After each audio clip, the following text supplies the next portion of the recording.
Hello there, it's Okemobong again, and we've been laying the case for Christ, showing the evidence of Jesus Christ's death, burial, and resurrection. Today is Holy Thursday, and we continue. Now, let me ask you a question. If you knew that today would be the last day that you have on earth, what would you say to the people closest to you? Because that's exactly where Jesus is now. The night before his death, he's sitting with his disciples, not in a crowd. He's not performing miracles, but at a table. And everything about this moment is very intentional by Jesus. He takes bread and says, "This is my body broken for you." He takes the cup. "This is my blood of the new covenant." And the disciples, they sat there. They don't seem to fully understand yet what Jesus is talking about. But Jesus is not just sharing a meal, he's redefining everything they thought they knew. For generations, people related to God through sacrifices, lambs that were repeatedly offered year on year by the high priest once in a year. He would come in. This was meant to cover sins, but they never fully removed sins. And they didn't give people access to God. People only had limited access. But that system was never the final plan, because this was just a shadow, a preview of something that was greater. It was just a copy of the original, which was Christ. And now Jesus is sat in this moment in history and says, "This is my blood of the new covenant."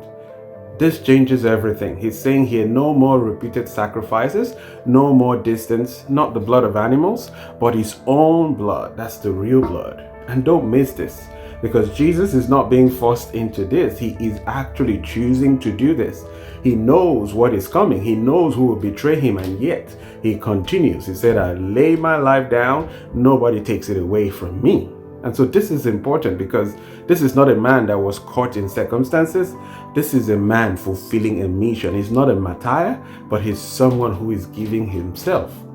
And in that same night, Jesus does something unexpected. He begins to wash the feet of his disciples. The king serving, showing them that his kingdom is not built on power, but on love and sacrifice. And then they leave the table and walk into the night towards the garden, the very garden of Gethsemane.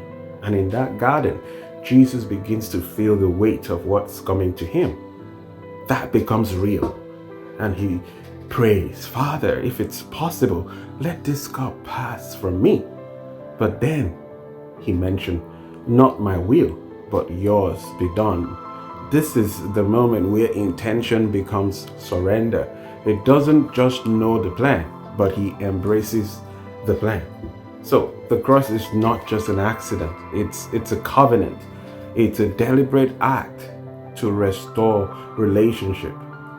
Jesus did this so he could remove that separation and bring us back to God. So now the question becomes not just what did Jesus do, but what does this invitation mean for me? Because before the cross, he didn't just prepare for death.